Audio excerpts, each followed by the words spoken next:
Hello, yan. Good morning and good day. Pag-usapan natin ngayon si Spider helmet na Rogue. Sa halagang 3,995 pesos, meron ka ng ganitong klaseng helmet na Rogue. Merong libreng clear lens to. Tapos ito ay naka-dual visor. Pin lock ready. Yung air vent niya ay meron tong tatlong klase. Meron tayo sa baba, sa gitna, meron tayo sa baba, at meron tayong dalawa sa gilid. Mga kaibigan natin dyan. So, ano ba talaga to si Spider? Alam natin at alam ninyo na si Spider, isa sa pinakamatagal ng brand ng helmet natin dito sa Pilipinas. Siguro, kung saan ang rider, alam mo at kilala mo na talaga si Spider. Itong hawak-hawak natin na kulay, ay ito yung tinatawag na Spider na Prime.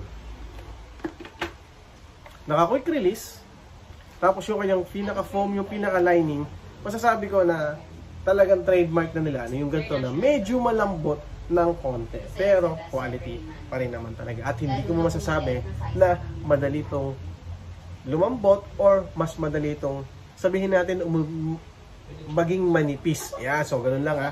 Spider na Prime. Si Spider na Prime, syempre so merong ICC sticker, meron tong ECE, at syempre ito ay pumasa sa quality natin dito sa Pilipinas. Alam niyo naman na si Spider helmet ay gusto ng iba. Pero ito mga kaibigan, papakita ko lang sa iyo, papaliwanag ko lang sa iyo na napakaganda ng pagka-matte red niya. Ang angas tingnan mga kaibigan. Lalo na kung gagamitin mo yung smoke lens nito, ay sigurado ako sa inyo na magaganda at gaganda. Sigurado ako sa inyo na gaganda at performa yung dating mo, at lalo na sa mga motor mo. Okay? Diba? Tingnan mo naman. Ang ganda. Okay? So ito, available to dito sa Helmet House Santa Rosa, Laguna, at sa Cabuyo, Laguna, at meron din tayo sa Rosario, Batangas. Nagbubukas nga pala si Helmet House ng Monday to Sunday, 8 AM hanggang 8 PM. Then, huwag nyo kakalimutan i-like and i-follow yung kanilang page. Kasi nagkikater or merong iba't ibang klase ng helmet dito. Tulad nasa likod ko, kita nyo naman, meron dyang Evo, meron tayo dyan Chili, may Spider, may SEC, may SEC, diba? May Axor, tapos may NHK, at LS2, meron din, may Sivra. Yan. Yan yung mga iba't ibang klase ng helmet na available dito sa Helmet House.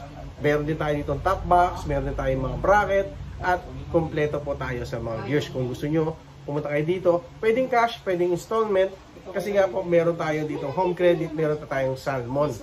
Kaya kung ako sa inyo, mga kaibigan, pumunta na kayo, mag-try na kayo dito sa Helmet House para malaman niyo kung gaano karami ang helmet namin dito. Okay? So balikan na natin to si Spider na Rogue. Kung ako sa inyo, subukan nyo, i-try ninyo itong Spider na Rogue na to. Sa tingin ko, hindi kayo magsisisi kapag bumili kayo nitong Spider Rogue na to. Kasi nga, naka-dual visor,